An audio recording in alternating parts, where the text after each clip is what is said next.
Mesdames, Messieurs, on va reprendre. Et je voudrais reprendre l'idée de la Méditerranée comme une des images que nous évoquons quand nous évoquons l'Europe. Nous allons parler aussi de les mythologies du nord de l'Europe, qu'on n'a pas touché à ça. Mais quant aux mythologies de la Méditerranée, l'idée, l'imaginaire de la Méditerranée, Laurent, tu t'es tendu un peu là-dessus, mais tu n'as pas répondu à la question que j'ai lancée à la fin.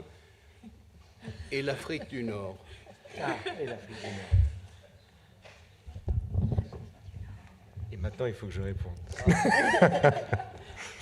Et l'Afrique du Nord. Alors,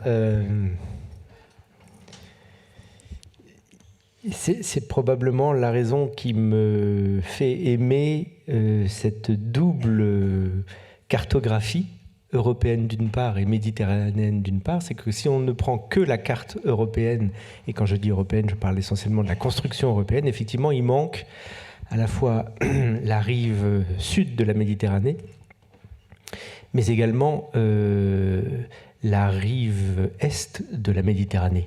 Je pense que l'espace méditerranéen est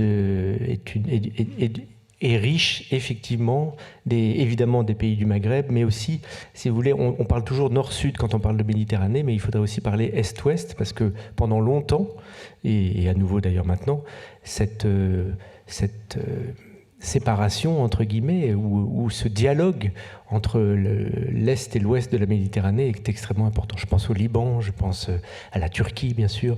Et c'est vrai qu'il me semble que cette entité méditerranéenne a l'énorme privilège de pouvoir englober ces entités-là.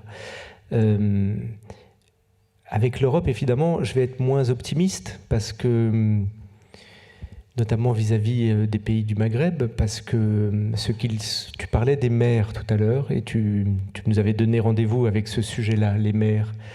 La mer Méditerranée, depuis 10 ans, est en train de devenir ce qu'a été ou ce qu'est l'Atlantique pour la culture caribéenne, c'est-à-dire un cimetière, et un endroit où des âmes meurent, où des corps se perdent, et ça va irriguer longtemps, je pense, dans nos relations. La violence de cette réalité-là, elle ne cesse de nous questionner, nous, Européens. Nous sommes ceux qui, par notre comportement politique, avons acté d'une certaine manière ou permis cela. Alors il y a des gens qui sont contre, il y a des gens qui militent, il y a des gens qui se battent, mais c'est vrai que je crois vraiment que politiquement c'est quelque chose de durable. La question oui, des trajets de Méditerranée. Vous savez, moi j'ai écrit ce roman dont je parle parfois, Eldorado, c'était en 2005. Alors aujourd'hui, parfois, il y a des gens gentils qui me disent « Ah, vous étiez vraiment prémonitoire », mais pas du tout. Mais absolument pas. Si j'ai écrit ce livre, c'était déjà en réaction à une réalité qui était terrible. Donc ça veut dire que ça fait au moins quasiment 20 ans que l'Europe ne sait que faire de cette question-là et qu'elle réagit de manière, comment dire, au jour le jour, sans réfléchir à une hospitalité d'État, par exemple, sans réfléchir à une réponse pérenne dans le temps. Alors je ne dis pas que c'est simple, hein, mais je suis frappé par, si on prend notamment la France, par l'absence de réflexion au long cours vis-à-vis de ça. On monte un camp, on l'enlève, ça s'appelle Sangatte un jour, et puis la jungle de Calais un autre jour, et au gré des présidents, et d'ailleurs quel qu'il soit, finalement cette situation évolue peu. Donc notre devoir d'inventer une hospitalité d'État, pour l'instant, elle n'est pas, voilà, je ne suis pas très, très optimiste. Je voudrais reprendre certains thèmes que j'ai traités le long de notre cours. Et je voudrais que nos invités réagissent devant ces traits d'identité qu'on a essayé de chercher dans l'idée d'Europe à travers les œuvres littéraires que nous avons vues. Donc la première concernant l'Odyssée était le nomadisme. Nous avons parlé maintenant de réfugiés, nous parlons d'immigration, mais il y a dans l'idée même de ce qui est une européenne l'idée de nomade, l'idée de traverser les frontières et l'idée de la multiplicité des langues, justement, à cause de cette traversée des frontières. Umberto Eco a dit la phrase célèbre que la langue de l'Europe est la traduction. Et traduction, comme vous le savez, veut dire aller d'un endroit à l'autre, porter d'un endroit à l'autre. Est-ce que vous voulez parler de l'idée de nomadisme et traduction dans l'idée que vous vous faites de l'Europe? Commencez par Ruth. Nomadisme.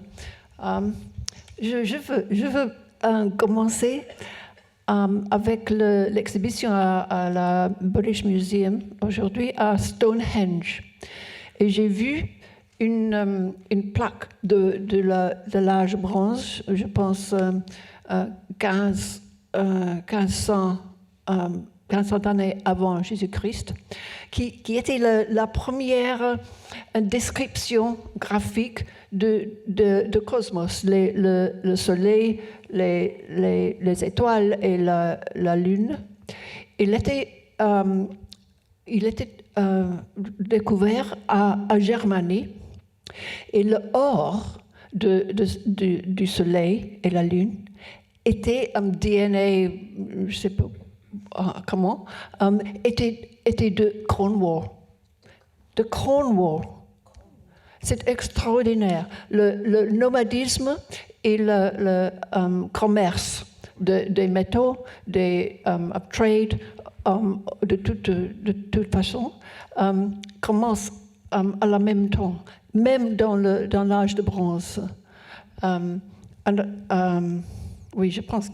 Donc le nomadisme est très ancien. Bailly? Je ne sais pas si je peux dire quelque chose directement lié. Tu peux faire ce que tu veux, tu peux chanter, tu peux danser. Et c'est justement ça. Je crois qu'après toute une journée de paroles, de discours comme ça, peut-être il y a ceux parmi vous qui sont comme moi, vous êtes sans mots. Moi, je me trouve un peu... Je n'arrive pas à m'exprimer maintenant. Et je crois qu'une des caractéristiques de nomadisme, d'errance, d'immigration, d'être loin de soi, chez soi, ou tout ce qu'on peut dire comme signaler la condition of homelessness, sans-abri, si on peut dire, psychologique, c'est de se trouver dans une sorte de muettisme. On ne peut pas parler. Et on a discuté un tout petit peu pendant notre déjeuner ensemble. Et j'étais frappée par l'importance d'avoir les voix hors de toi, pour quelqu'un qui peut dire quelque chose pour toi, un avocat si tu veux, quelqu'un qui peut prendre la parole pour toi quand tu es vraiment sans mots. Là, je veux ajouter que pendant le déjeuner, Ruth nous a raconté une histoire à propos de nomadisme et mutisme, perte de parole, que je voudrais que tu racontes à notre public. C'est encore une fois à Lesbos. Il y avait une jeune fille allemande qui a aidé dans un camp de réfugiés. Et elle a rencontré une femme syrienne qui a perdu ses enfants, ses 2 enfants. Son mari était tué par ISIS. Et elle était très triste. Et l'Allemande, la femme allemande, a pris une photo avec son portable et la femme a dit que peut-être ils sont en Germanie, car En Allemagne. en Allemagne, oui. Et la jeune fille est retournée à l'Allemande. Elle a cherché les enfants dans quelques cités.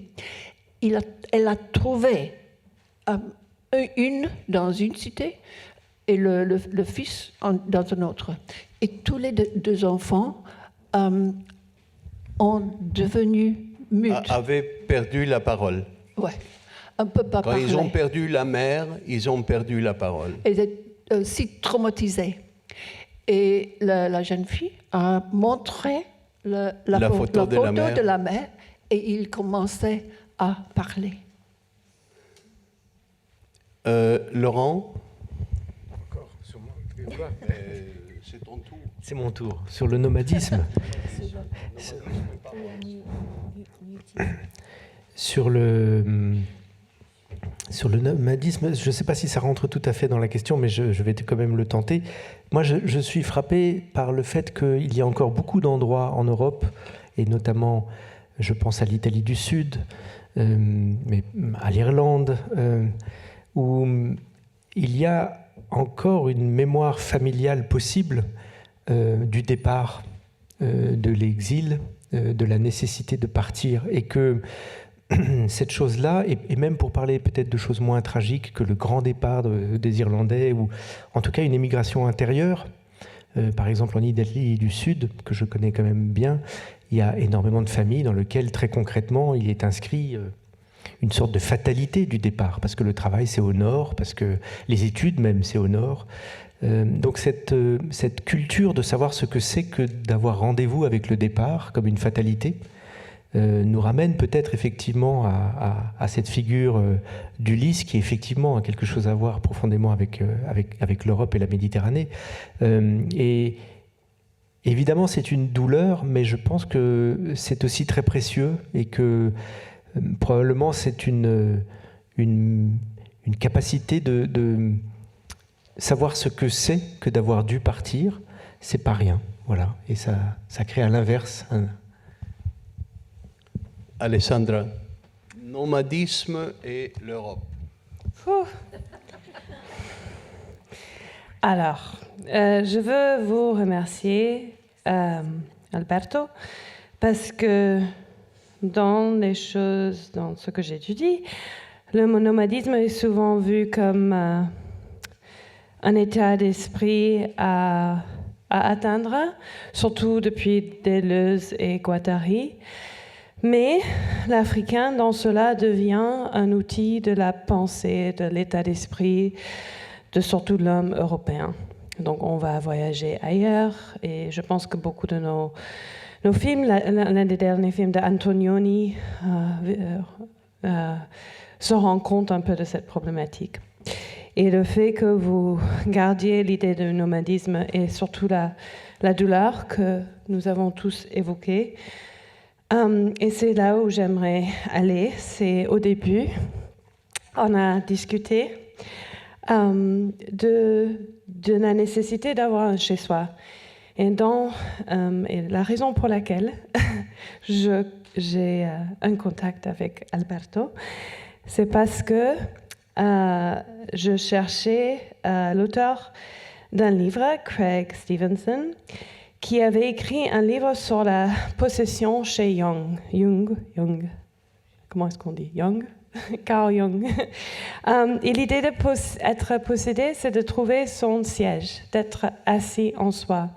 Donc, pourquoi est-ce que l'idée de la possession, qui maintenant n'est pas vraiment respectée parmi les anthropologues, mais plutôt être visitée par les ancêtres ou par un esprit, est tellement important chez les vaudouisants ou le candomblé ou la santeria? C'est l'une des raisons, et c'est grâce au travail de Craig Stevenson que plusieurs d'entre nous ont pu faire différents liens. C'est qu'on a besoin d'être ancré quelque part. Donc même quand on est nomadisé à une extrême douleur, il faut trouver un chez-soi. Et le corps est le chez-soi. Et être visité par ses ancêtres, par ses parents, par des esprits, c'est extrêmement important à être ancré, à trouver son siège. Et pour terminer, quand j'étais en train de faire cette recherche, Michel Leiris a beaucoup écrit sur la possession parmi les arts au Soudan. Et le Soudan, c'est à côté de l'Éthiopie.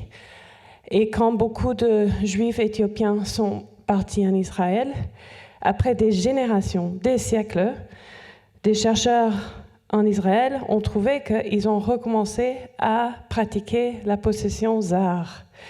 Donc, pour montrer que quand on est vraiment perdu, quand on ne se sent pas à sa place dans une nation, une culture, on retrouve une pratique du corps qu'on peut nommer possession, que l'on peut nommer être visité par.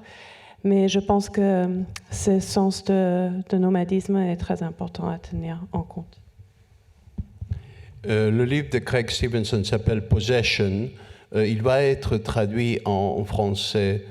Et c'est à ce que Alessandra faisait référence, c'est que Stevenson fait la différence entre obsession et possession. Obsession est quelque chose qui est assis en dehors de nous. Possession est ce qui est assis à l'intérieur de nous. Donc, nomadisme pour le Portugal, c'est très important. Parce qu'elle ne veut pas travailler.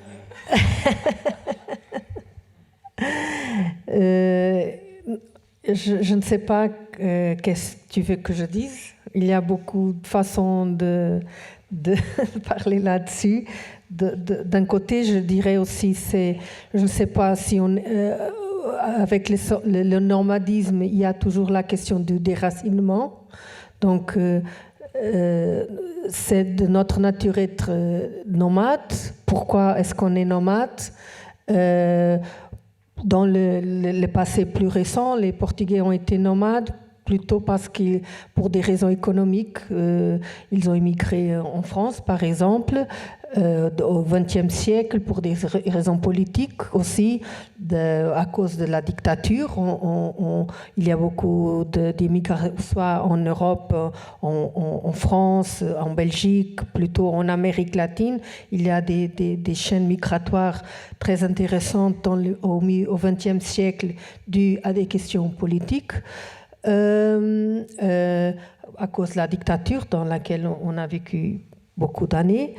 Aussi, dans les îles Atlantiques, il y a eu beaucoup d'émigration vers les États-Unis. Les gens d'Azores, de Madeira, ils ont émigré aussi en Afrique, en Afrique du Sud, par exemple, les gens de Madeira. Mais avant,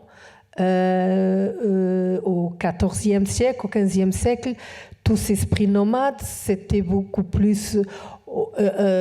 c'était une autre question, disons que plus existentielle comme pays. Notre pays avait la seule frontière avec l'Espagne. Alors, l'histoire du Portugal s'est fait dans ces années toujours de sa relation avec l'Espagne. Et pendant toute cette époque, la seule sortie, c'était la mer. Donc, on est allé vers la mer d'une façon, avec un esprit de curiosité. On ne savait pas tellement au début qu'est-ce qu'on allait trouver. C'était un peu de point de vue politique pour faire l'équilibre, parce que l'Espagne était un empire, un pouvoir continental. Donc, la mer, c'était la sortie de la pression terrestre pour les Portugais. Donc, il y avait cette pression de la frontière terrestre pour les Portugais. Il y avait notre plus ancienne alliance, c'était avec le Royaume-Uni, la Grande-Bretagne. Donc, nos équilibres géopolitiques se faisaient par rapport à la mer. Et donc, c'est comme ça aussi qu'on est devenu nomade et on est devenu avec l'Espagne les premiers empires coloniaux. Et donc, on est allé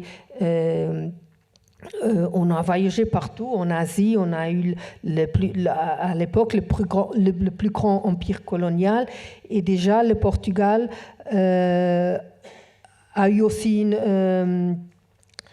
cette idée de, je ne sais pas si on doit dire, on a été très conscient dès le départ qu'on était petit pour un territoire si grand.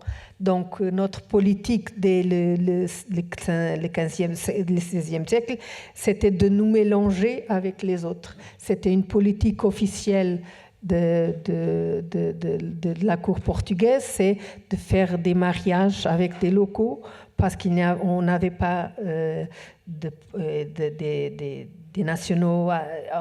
Nous étions très peu pour toute l'immensité de cet empire, mais cet empire, pas empire, mais avec ça, toute cette question tout a été aussi une question de transporter la culture européenne, dont on peut dire qu'on a été à l'époque de l'expansion, du début de l'expansion, nous étions les plus européens des peuples, parce que c'est nous qui ont commencé à faire la divulgation de la culture européenne dans le monde, avec tout ce qu'elle a eu de positif et de négatif. Donc, peut-être je m'arrêterai pour l'instant.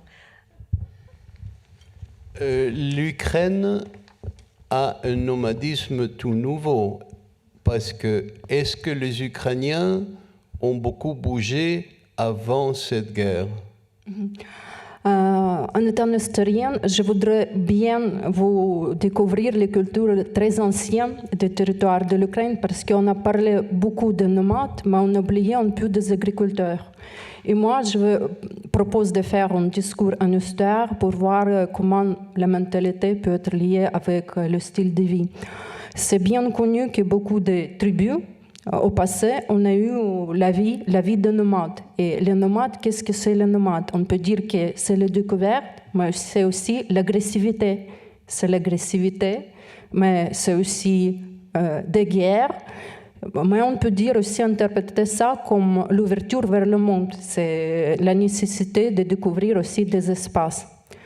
Si on revient vers l'archéologie, les cultures de l'Égypte et de Grèce sont assez connues. Mais je vous propose de découvrir une culture archéologique qui se retrouvait sur les terres de l'ancienne Ukraine, qui n'était pas l'Ukraine bien sûr à l'époque, et de Roumanie. Cette culture archéologique s'appelle Tripile.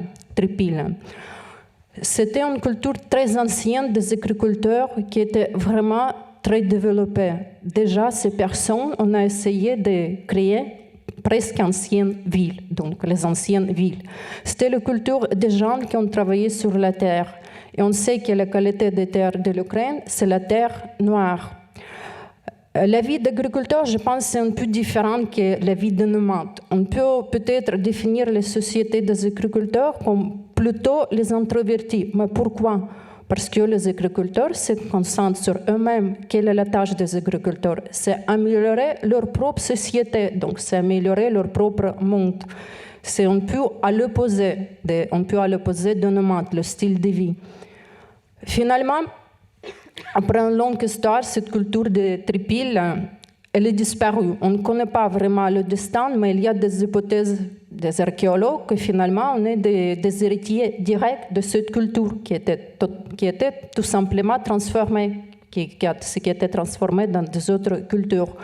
Donc du coup, peut-être l'Europe ne doit pas nier aussi cette racine ancienne, racine des agriculteurs qui se retrouvaient sur la terre d'Ukraine et de la Roumanie. Est-ce qu'il y a certaines traces qu'on découvre maintenant? Bien sûr, c'est uniquement des hypothèses, mais la terre noire de l'Ukraine et le destin de l'Ukraine, c'est peut-être travailler sur la terre et mener, on peut dire, la vie paisible. Le problème, que cette terre était presque en permanence, on peut dire, attaquée par les nomades, parce que la terre riche, c'était aussi attirant pendant la Deuxième Guerre mondiale. Il ne faut pas oublier la qualité de la terre noire. C'était attirant pour les Allemands. en faisant ce long discours en histoire, je voudrais souligner que dans la mentalité des Européens, peut-être quand même, il y a l'influence pas que des domaines, mais aussi des agriculteurs, ce qui donne un peu la perception du monde. Mais dans le cas de danger, quel est le choix pour les agriculteurs? C'est soutenir leurs terres, donc c'est faire la guerre contre l'ennemi pour protéger leur propre espace. Donc l'Ukraine maintenant n'a pas de choix que soutenir son propre espace et peut-être c'est une pure répétition de l'histoire, ce qu'on a maintenant. Ce n'est pas vraiment tout nouveau, mais la répétition. C'est important ce que vous dites parce que ça nous montre que nous choisissons ce dont nous voulons nous souvenir. C'est-à-dire que l'Europe fait des choix.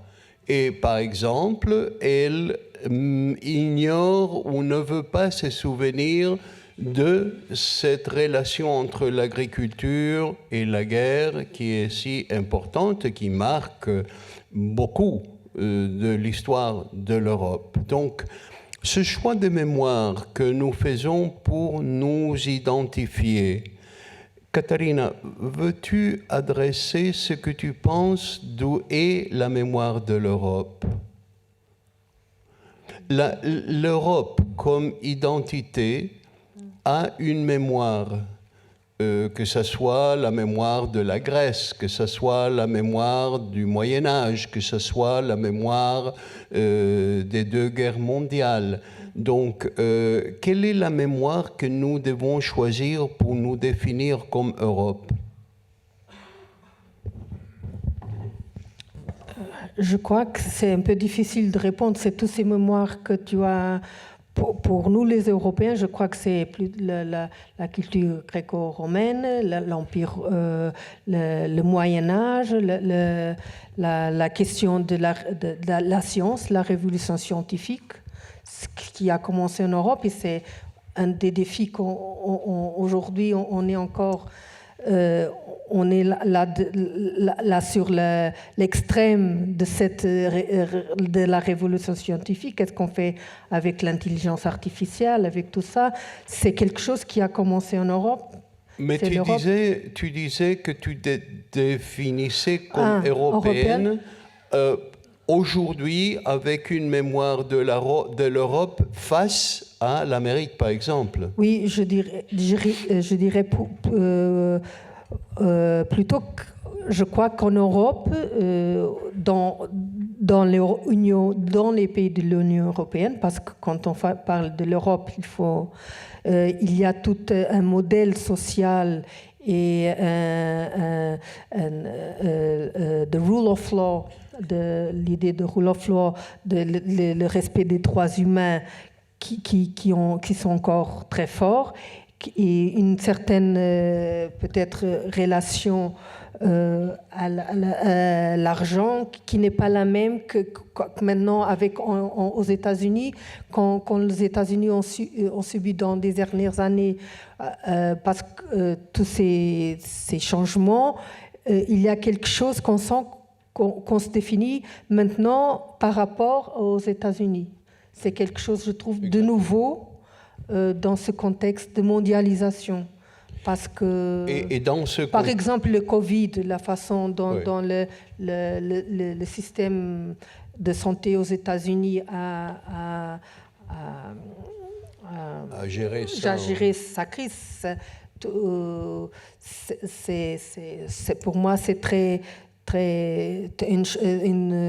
un trait très évident de la sensibilité, de valeur de la vie humaine, de la santé, du rapport entre l'État, le rôle d'État et du rôle de la société civile. Donc si, même en Europe, aujourd'hui, on vit dans le paradigme néolibéral,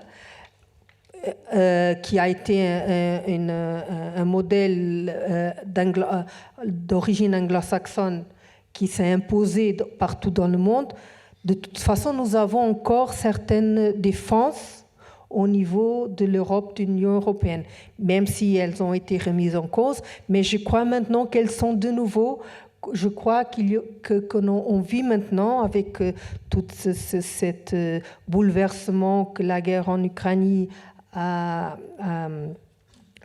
créé. On est tout d'un coup beaucoup plus attentif et à ce qui nous distingue, et quelques bonnes choses que l'Europe a encore et qu'il faut protéger aussi, notamment les droits humains, la liberté de parole et le rule of law. Je crois que c'est quelque chose de très, très important qui est encore présent en Europe et qu'on veut garder comme une valeur positive à protéger pour l'avenir, je trouve. Et à cela s'ajoute ce que Alessandra disait sur la mémoire du postcolonialisme que donne à la mémoire d'Europe ce chapitre qu'on a voulu oublier sur l'esclavage et la soumission des autres, non ?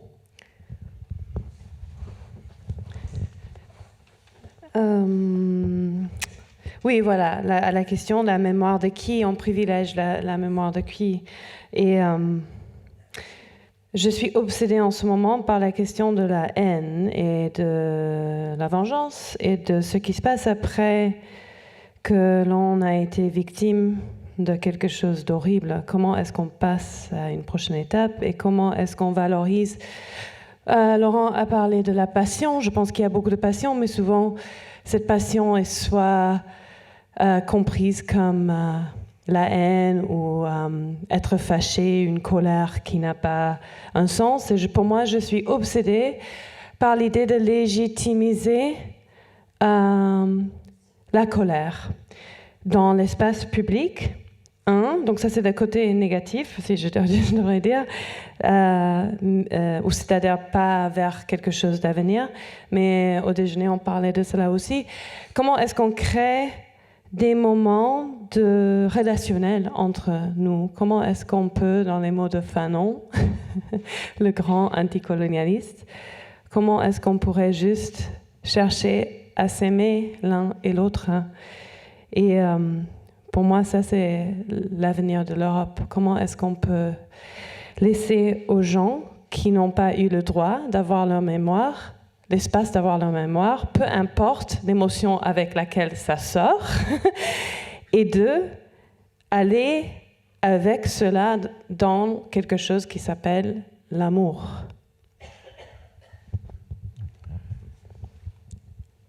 À cela s'ajoute l'idée de justice, qui est une des valeurs positives de l'Europe dont Caterina parlait. Parce que l'idée de vengeance, l'idée de haine doit être d'une certaine façon gérée.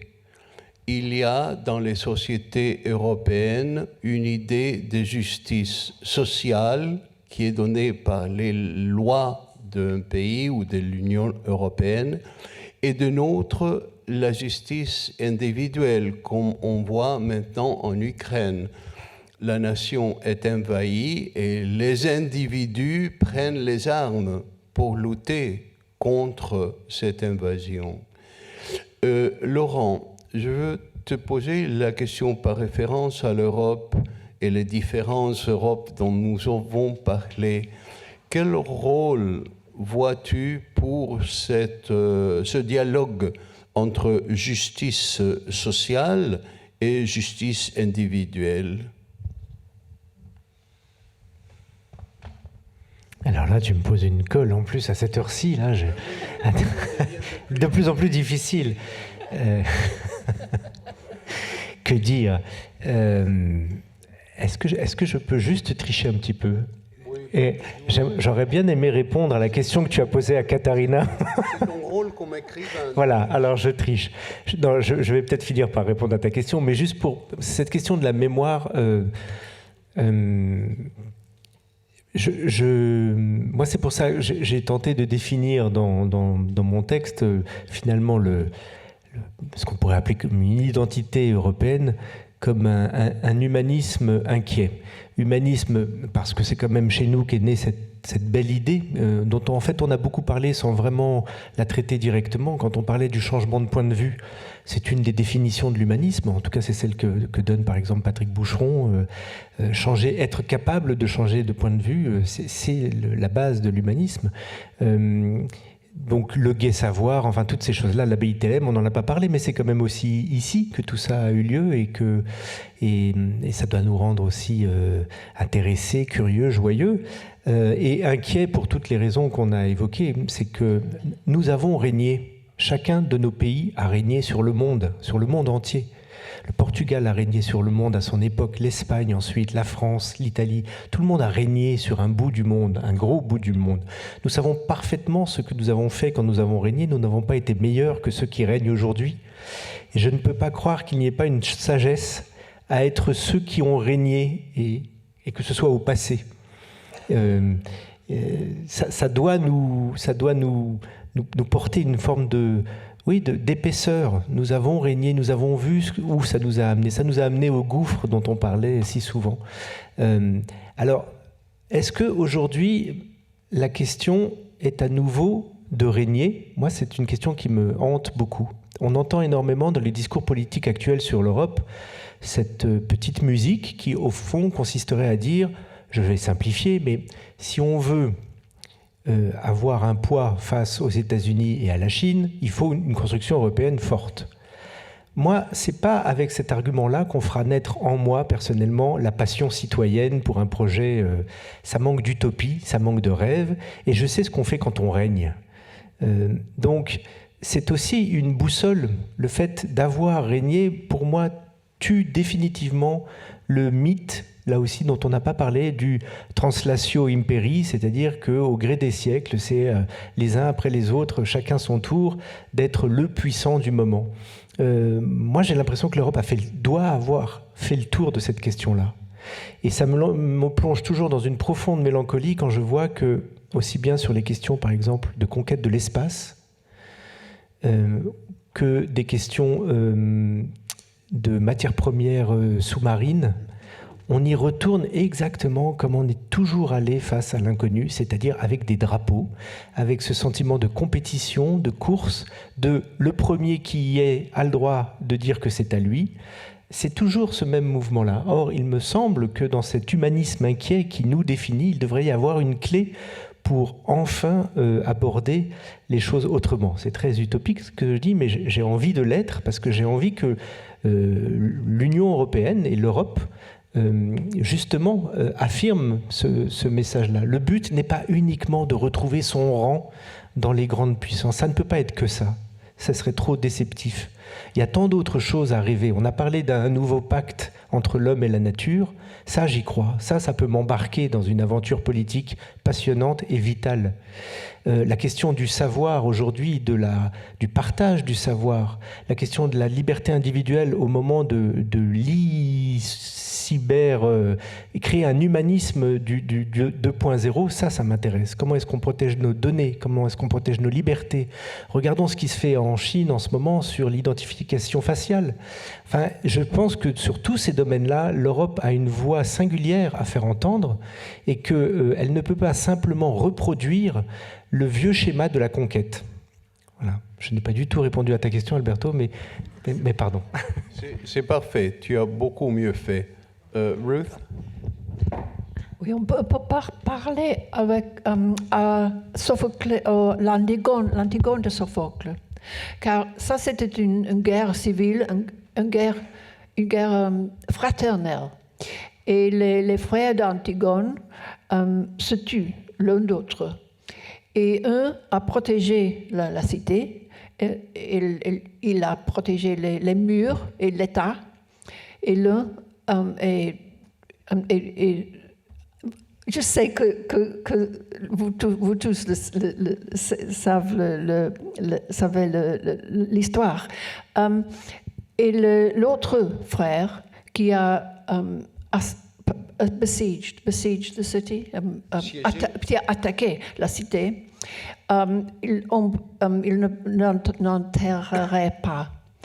Et Antigone, et le dialogue entre Antigone et le roi, c'est le carnal, je pense, de ce que discutons maintenant, car Antigone parle pour la justice familiale. Elle dit les dieux de underworld, de souterrain. Que va dire le dieu de nos psychés? Et le roi parle pour le dieu de justice légale, de l'égalité humaine. Et au but, c'était clair que la justice familiale de la relation entre frères et sœurs, c'est le plus important. Mais j'ai écouté beaucoup de performances où l'audience a applaudi Créon, le roi, pour protéger la cité, l'État. Bye. C'est juste pour commencer avec mes remerciements à Laurent parce qu'il a dit exactement ce que je voulais dire.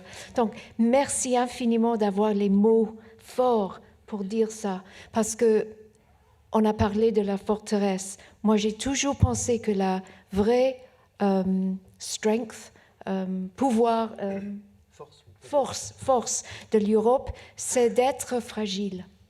Parce que nous sommes tellement précaires dans nos démocraties. Nous avons un système tellement fragile qui peut être bouleversé par n'importe quel élan de popularisme ou de une sorte d'égoïsme politique ou je ne sais pas quoi.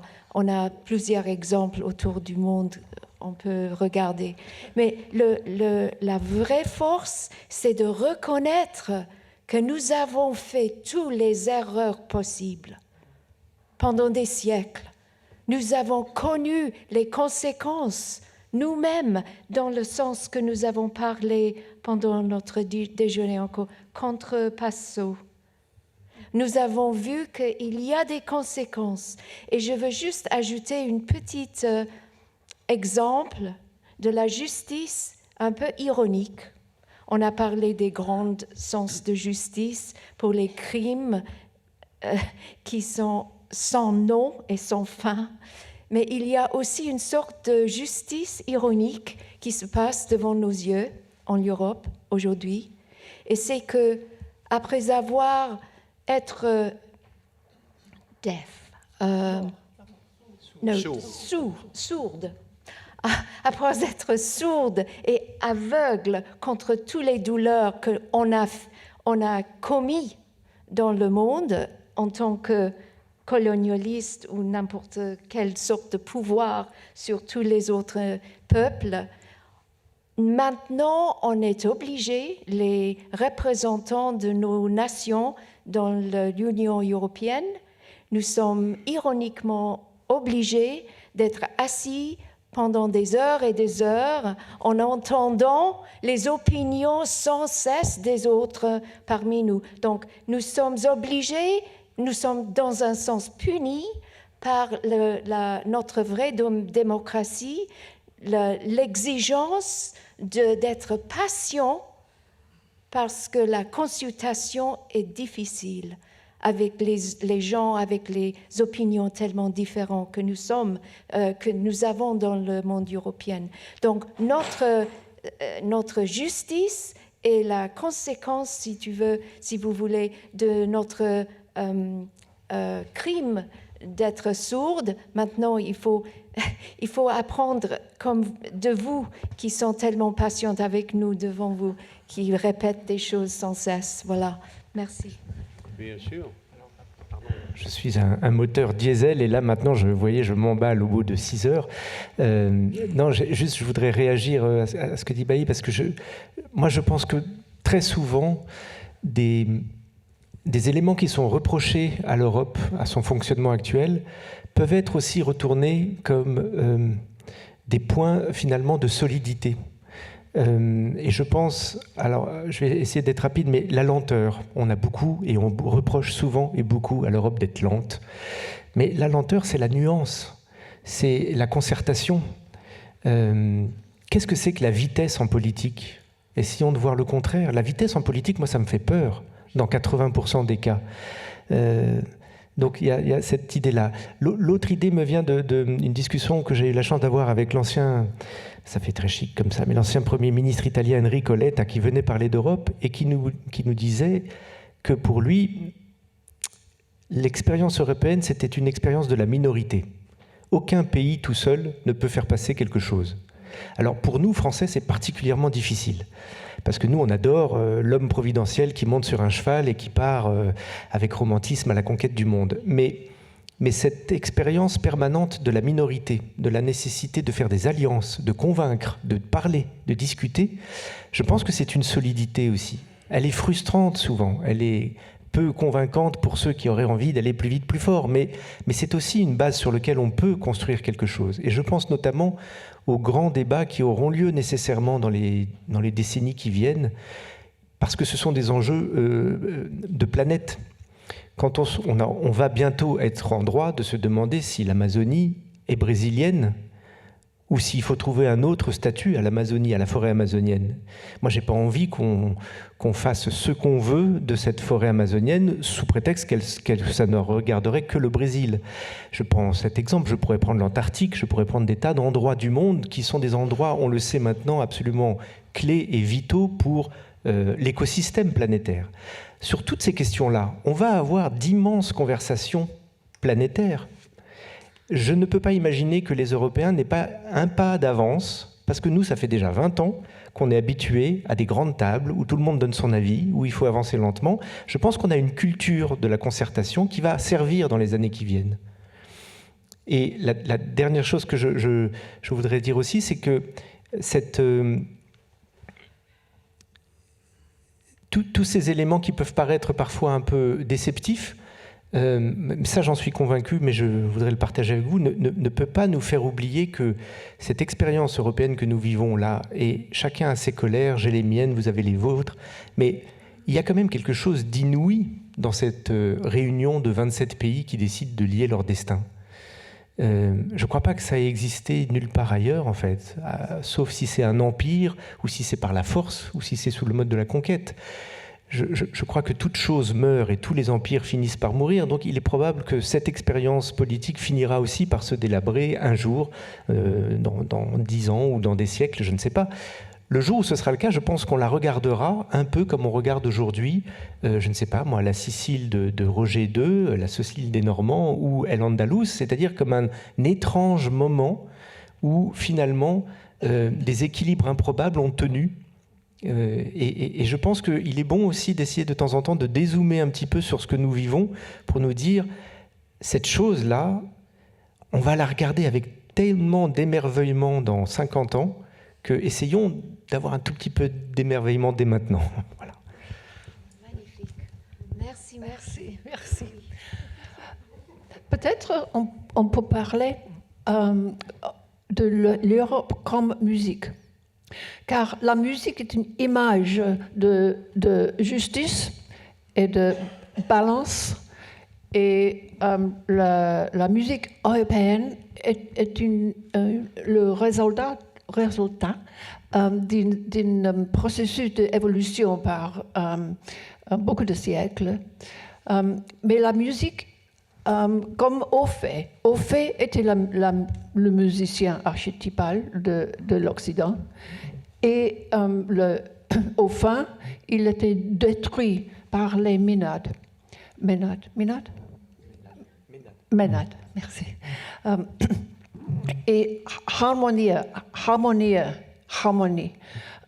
Il vient de mots grecs qui s'appelle harmotein, qui vient de dire fit together, joindre, comme les to fit together the pegs and the lute. Oui, une chose s'enclenche avec Ouais, une autre.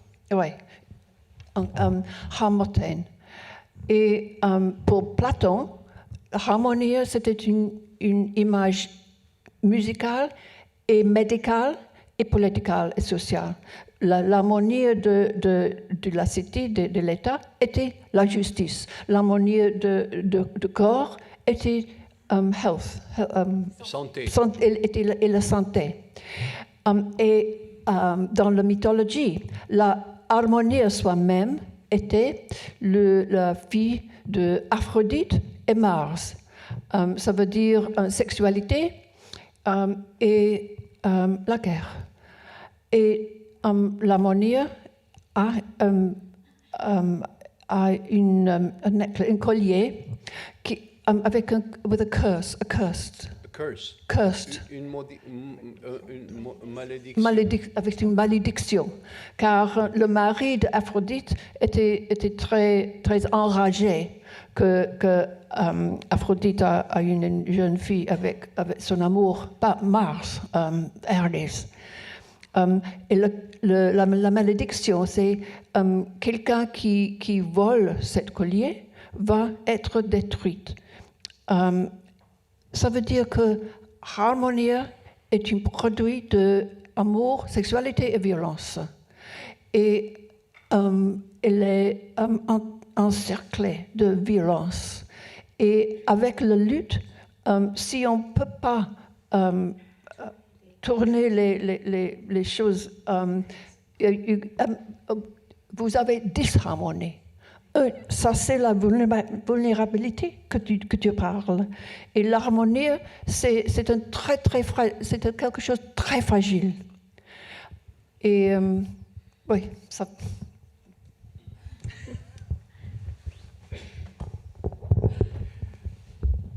Je vous rappelle que Ruth Bedell, comme poète, son dernier livre est sur Beethoven. Elle a tracé la vie de Beethoven et son œuvre en plusieurs poèmes qui parcourent la vie du compositeur. Donc, elle est très au courant du langage musical, mais ça sert vraiment à comprendre le sens de cette justice de l'Europe, qui d'ailleurs est gérée par la musique des planètes, cette ancienne idée. De là, je veux passer à une autre caractéristique de l'Europe que nous avons traitée en parlant de Kafka, qui tient à ce que Laurent disait de positif, de cette lenteur, de ces codifications du dialogue de l'Union européenne, mais aussi qui pose des problèmes dans des cas comme celui des immigrants, des réfugiés ukrainiens qui sont détenus à la frontière. Donc c'est la bureaucratie. Vous voulez adresser le problème ou la question de la bureaucratie comme caractéristique européenne? Je pense que les premiers documents d'écriture à Europe étaient les documents bureaucratisés avec les tablettes à Knossos à Crète, les tablettes en linéa B. Tous les documents de mesure, de l'huile, de mouton, combien de... c'était bureaucratisé dans le 18 ans avant Jésus-Christ. Et c'est ça, la civilisation commence avec la bureaucratisation. Et la bureaucratie est aussi à l'origine de l'écriture, parce que les premières tablettes que nous conservons de la Mésopotamie sont des tablettes bureaucratiques. Donc ça rejoint, Laurent, l'aspect positif dont tu parlais. Nous avons besoin de cette bureaucratie à l'origine de notre société. Alors, ça fait bizarre comme phrase, hein, parce que je pense qu'on est tous d'accord pour détester cet aspect-là de la bureaucratie. Et c'est d'ailleurs très injuste, c'est une petite parenthèse, mais que Bruxelles soit devenu le symbole. Quand on dit Bruxelles, on y met justement tout ce qu'il y a de bureaucratique, de pinailleur, d'absurde, d'imposé par le haut, alors que c'est une ville qui, dans son esprit, je trouve, et j'ai toujours trouvé, qui est l'inverse de tout ça, et qui mérite particulièrement peu d'être l'incarnation de cette chose horrible d'une entité administrative aveugle. Bruxelles est pleine d'humour, et voilà, je ne trouve pas que l'esprit bruxellois soit du tout de ce côté-là. Sur la bureaucratie, juste, oui, je crois qu'on est dans un très bel exemple, et c'est pour ça que le fait de l'avoir choisi dans ton parcours autour de ce mythe est particulièrement juste, c'est que c'est un très bel exemple de l'ambivalence.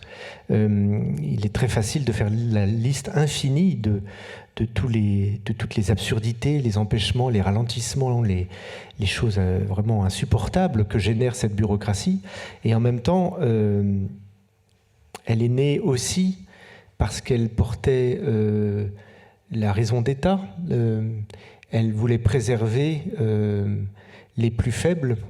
Moi, je pense toujours à l'Italie du Sud, pardon de faire cette référence, mais il y a une culture très forte en Italie du Sud de la raccomandazione.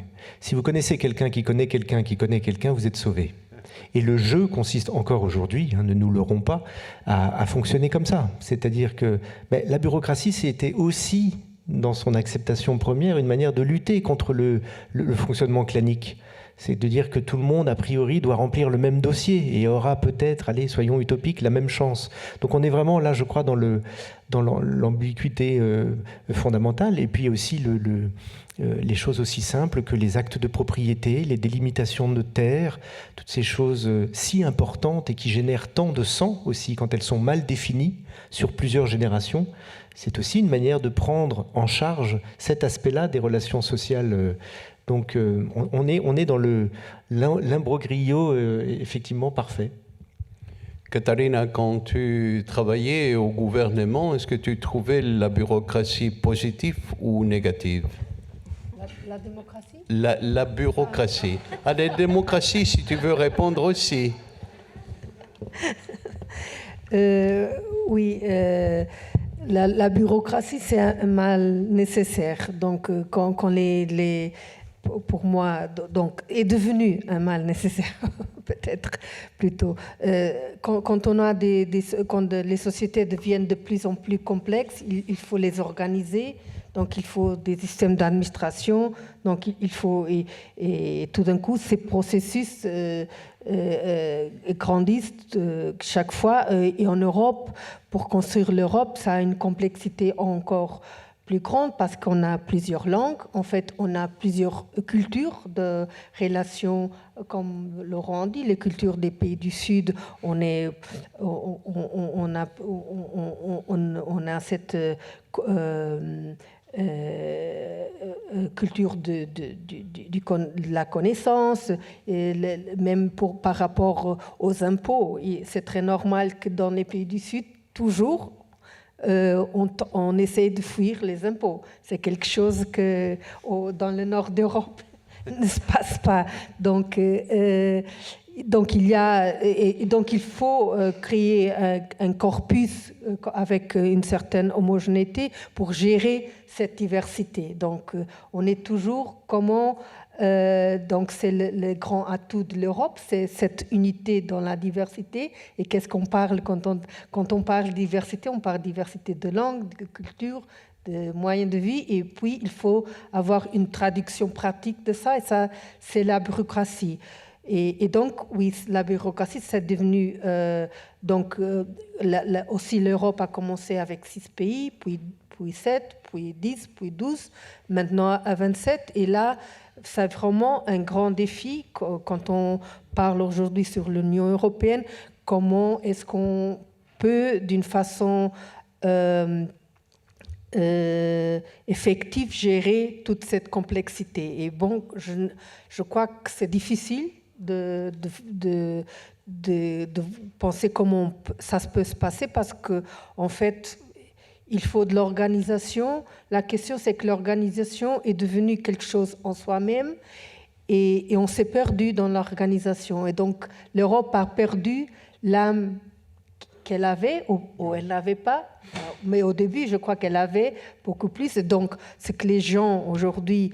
donc, je crois que vraiment maintenant, la guerre d'Ukraine, c'est vraiment quelque chose de marquant, parce que jusqu'à très peu de temps, quand on parlait de l'Europe, on parlait de la bureaucratie européenne. Maintenant, on a tourné un peu notre vision d'Europe pour nous confronter avec, nous faire penser à ce que, au-delà de la bureaucratie, qu'est-ce qu'il faut faire. En tout cas, tous les systèmes, moi que j'ai travaillé beaucoup de temps, la politique, au gouvernement, c'est quelque chose qui m'énerve beaucoup. Je suis un peu comme Alberto. Alberto, j'essaye toujours de dire, Alberto, ça va prendre du temps, construire ta bibliothèque, etc. Mais moi-même, je suis très nerveuse impatiente. C'est quelque chose que j'étais toujours très impatiente avec la lenteur de l'organisation.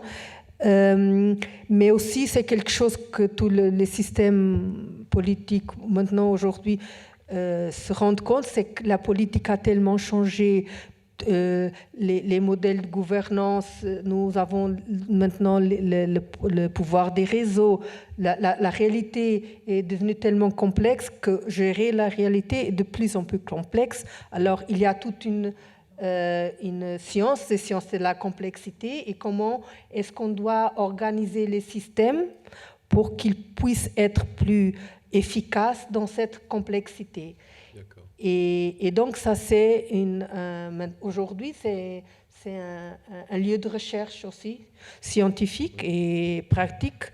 Et donc j'espère qu'on puisse changer,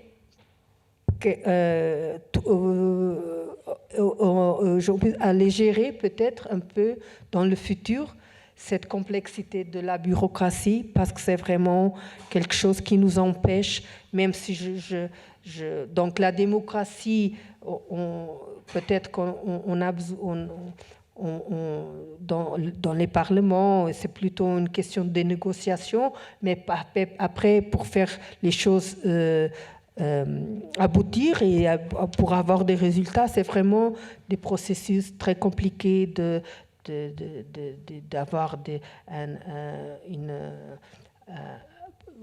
advisory boards. Donc le processus de décision lui-même, il est très très complexe. Donc il y a beaucoup de chaînes, d'échelles de décision, et donc ça fait que même la réalité se trouve très opaque. Donc c'est ce que les gens critiquent à l'Europe, comment les décisions sont prises. Personne n'entend pas vraiment bien comment les choses se passent. D'un côté, on a cette obsession avec le manque de corruption, mais le système en soi-même est tellement complexe qu'il y a très peu de gens qui savent se débrouiller là-dedans. Et donc, c'est un paradoxe. Et je ne sais pas comment est-ce qu'on va le résoudre. Il y a des gens qui ont beaucoup d'espoir à la technologie digitale, mais je ne sais pas. Je suis très sensible au problème, parce que c'est quelque chose, je suis quelqu'un qui aime faire des choses, des projets, donc toujours il y a des obstacles. Mais vraiment, d'un autre côté, je comprends qu'il faut organiser toute cette complexité. Donc, comment le faire de la façon la plus équilibrée possible. Oksana, ton expérience de la bureaucratie, positive ou négative? Je peux vous parler peut-être de la bureaucratie et la situation extrême, comme la situation extrême en Ukraine, la question des réfugiés et traverser les frontières. Et ce qui est intéressant, la question ne se pose pas sur l'angle de l'Union européenne, mais la responsabilité de chaque pays et chaque gouvernement du pays européen. Parce que après la guerre, après le déclenchement de la guerre, la question se posait de traverser la frontière pour les réfugiés. Mais on connaît très bien qu'il y a la règle, pour traverser la frontière, il faut présenter le passeport. Donc, s'il y a le passeport biométrique, on peut dire que c'est assez simple. Mais dans l'état de guerre, il y a possible qu'il n'ait pas du tout le passeport étranger, parce qu'en Ukraine, on possède des passeports intérieurs, c'est comme une carte d'identité en France. Donc, on peut avoir que passeport qui est écrit en ukrainien, ou tout simplement, suite au bombardement, il n'y a plus rien. Et donc, la question se pose, comment on peut traverser la frontière? Et ce qui est très intéressant, vraiment, ce n'est pas l'Union européenne qui a pris la décision, mais c'est le gouvernement de chaque pays européen qui a défini des règles, comment il faut traverser la frontière. Et ce qui est très intéressant, que le pays voisin de l'Ukraine, vraiment, ont facilité ce processus. Donc, du coup, par exemple, la Pologne et des autres voisins, on a dit que ce n'est pas nécessairement avoir le passeport. Vous pouvez venir avec passeport intérieur, avec permis de conduire ou avec n'importe quel papier ukrainien qui peut prouver votre nom ou prénom au moins.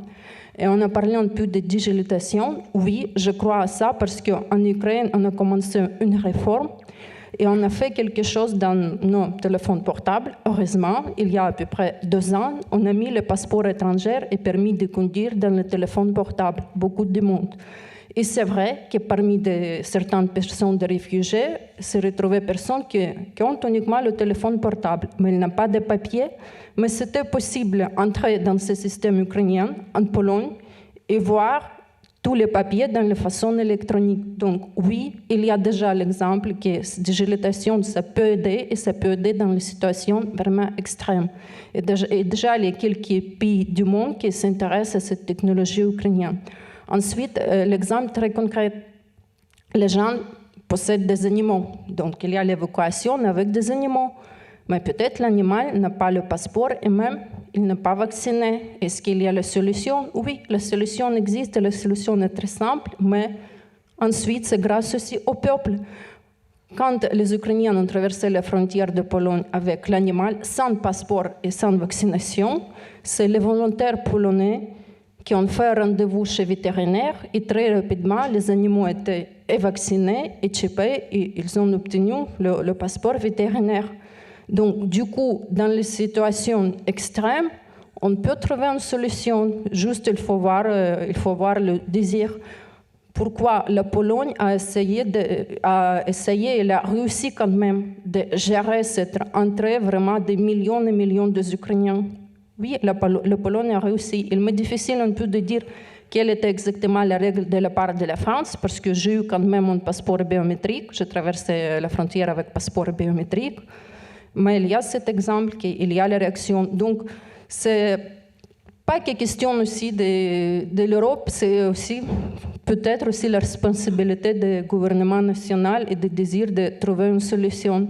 C'est que l'un des aspects, parmi ces solutions, oui, je vois cette digitalisation qui peut peut-être résoudre certains problèmes.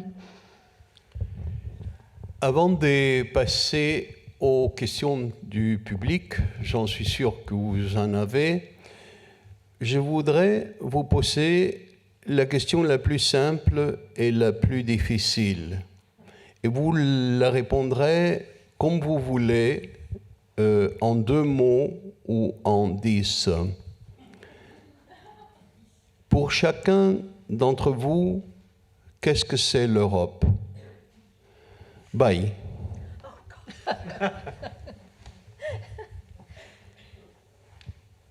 Micro. Oh oui. Qu'est-ce que c'est l'Europe? Pour moi, à cet instant, c'est la possibilité d'être ici parmi vous, vraiment. Sinon, je ne pouvais pas être capable de parler même. C'était l'accueil d'un des pays de l'Europe qui m'a donné le droit d'être ici. Donc, c'est la gratitude vers l'Europe pour le moment. Et juste pour un instant de recueillir tout ce qui était dit par rapport à la bureaucratie, j'ai constaté quelque chose ici en France. Les gens sont très prêts tout de suite d'aller dans les rues pour les protestations, les manifestations contre. C'est magnifiquement français de faire ça. Mais en même temps, j'ai constaté depuis que je suis venue ici que vous êtes les peuples le plus près de dire quand les choses sont difficiles ou lentes ou complexes ou peut-être la santé ne va pas ou peut-être il y a des défis difficiles financiers, etc. Vous dites « Ah, mais c'est normal ». Vous dites « C'est normal ». Et je me disais « Mais comment, qu'est-ce que vous dites comme ça ? Quel est normal ?» Mais c'est vraiment normal d'avoir les défis et les tensions et les graves problèmes. Ça, c'est normal pour le progrès d'une société. Et donc, c'est normal en Europe d'avoir des défis. Merci. Ruth. Oui, pour moi, c'est une histoire. J'étais avec une amie, Eva Hoffman, qui a écrit, elle est polonaise, elle a écrit beaucoup de livres très forts sur le Holocauste. Et j'avais le privilège d'accompagner à Pologne. Et la première nuit, nous étions dans une place à Warsaw. Et Warsaw est complètement détruite et elle est restaurée. Et nous avons bu un peu de vodka, car Eva aime qu'il faut boire le vodka quand on est à Pologne. Et j'ai vu les enfants qui courent, les gens qui ont les conversations, tous les bâtiments qui étaient restaurés. C'était un moment de la paix. Pour moi, c'était une nouvelle société, une nouvelle cité. Et je pense, je suis à l'Europe. Je ne suis pas aux États-Unis où une ville n'a pas du tout un centre. Il faut faire les ménages dans les malls. Mais ici, c'est une cité qui, à ce moment-là, a un moment de paix. Et je pense aussi à Belfast. J'étais à Belfast avec Colm Tóibín après la paix. Et c'était normal. Il y avait des ivres, des vomits, mais les autres gens qui vont au cinéma. Et c'était un moment d'une population qui est en paix. Oksana, qu'est-ce que c'est l'Europe pour toi? Peut-être je peux donner, pas mon avis, mais l'avis plutôt de l'Ukraine, ce sera plus intéressant parce que pour nous, pour les Ukrainiens, maintenant, l'Europe, c'est très simple et il n'y a pas de débat. Je vous rappelle que les événements en Ukraine ont commencé avec la révolution de dignité en 2013, quand l'ancien président Yanukovych, tout à coup, il a annoncé qu'il n'a plus de signature d'association avec l'Union européenne. Et qui étaient les premiers qui ont décidé de soutenir cette association? C'est les étudiants, c'est-à-dire les jeunes ukrainiens qui ont fait des manifestations. Je souligne les jeunes. Et pourquoi?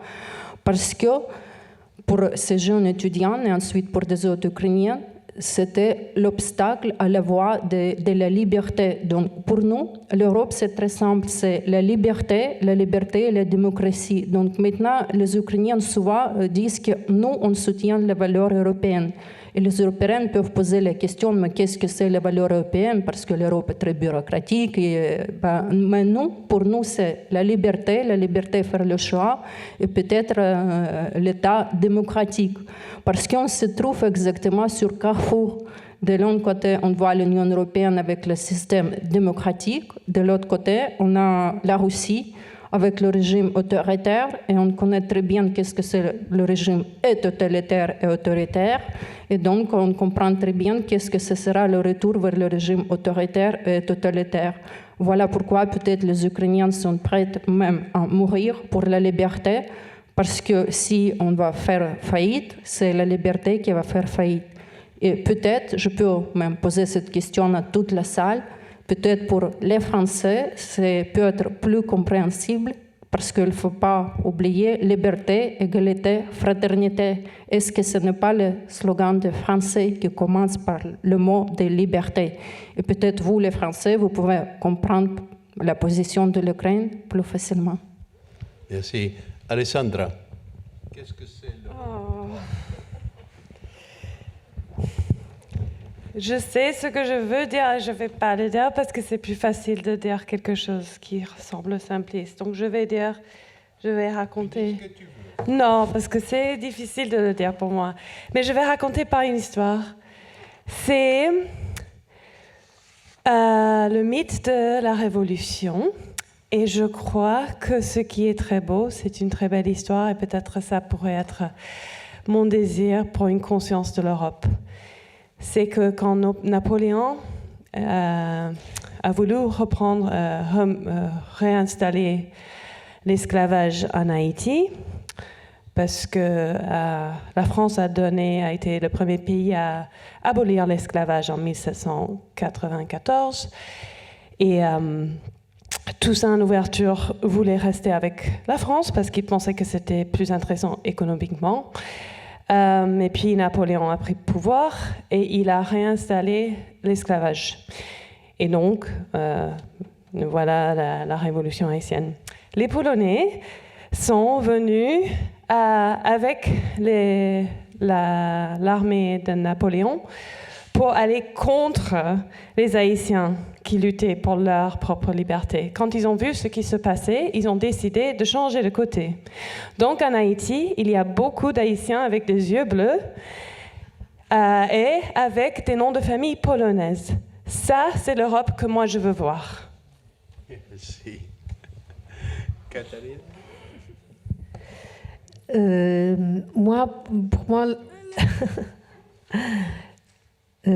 Pour moi, l'Europe, c'est un sentiment diffus, très diffus d'appartenir à un espace de pluralité, diversité de culture et de liberté, de pouvoir choisir. Laurent, en Europe, Alors, tu as ça. à la fois, je dirais, d'abord un héritage, mais on en a beaucoup parlé, donc je ne vais pas revenir sur tout ce que contient ce mot, mais juste pour vous rappeler l'héritage à la fois de cet humanisme qui est quand même notre identité et de ce que l'homme peut faire de pire à l'homme, les deux entremêlés, ça c'est pour l'héritage. Et puis, je crois qu'il y a un socle européen dont on a peu parlé, Oksana vient de le faire et Katharina aussi, c'est que c'est le socle qui est presque invisible. Je ne sais pas si c'est parce qu'il nous semble évident ou si c'est parce que on voit pas son propre corps, mais rappelons quand même que, enfin en tout cas pour moi, l'Europe, c'est une zone dans laquelle il n'y a plus de peine de mort, dans laquelle la liberté individuelle est importante et protégée, la liberté de la presse, la liberté d'opinion, la liberté de penser, la liberté de croire ou de ne pas croire.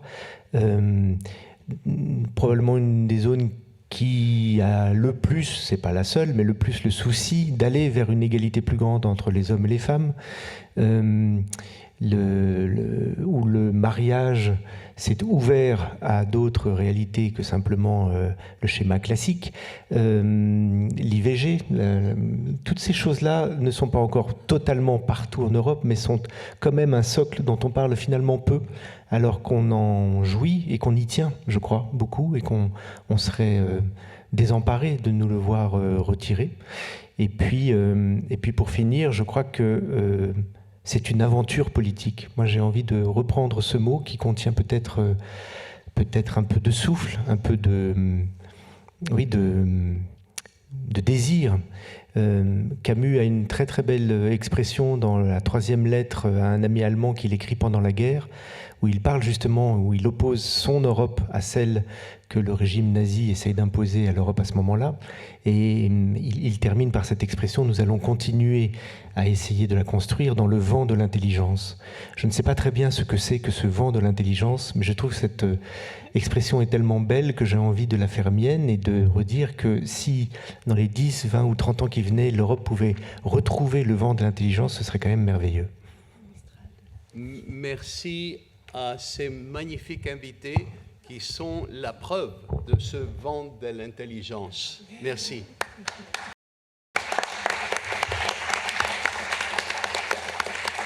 Est-ce qu'il y a un micro baladeur? Voilà. Ah ben, j'ai eu 8 semaines à vous parler de...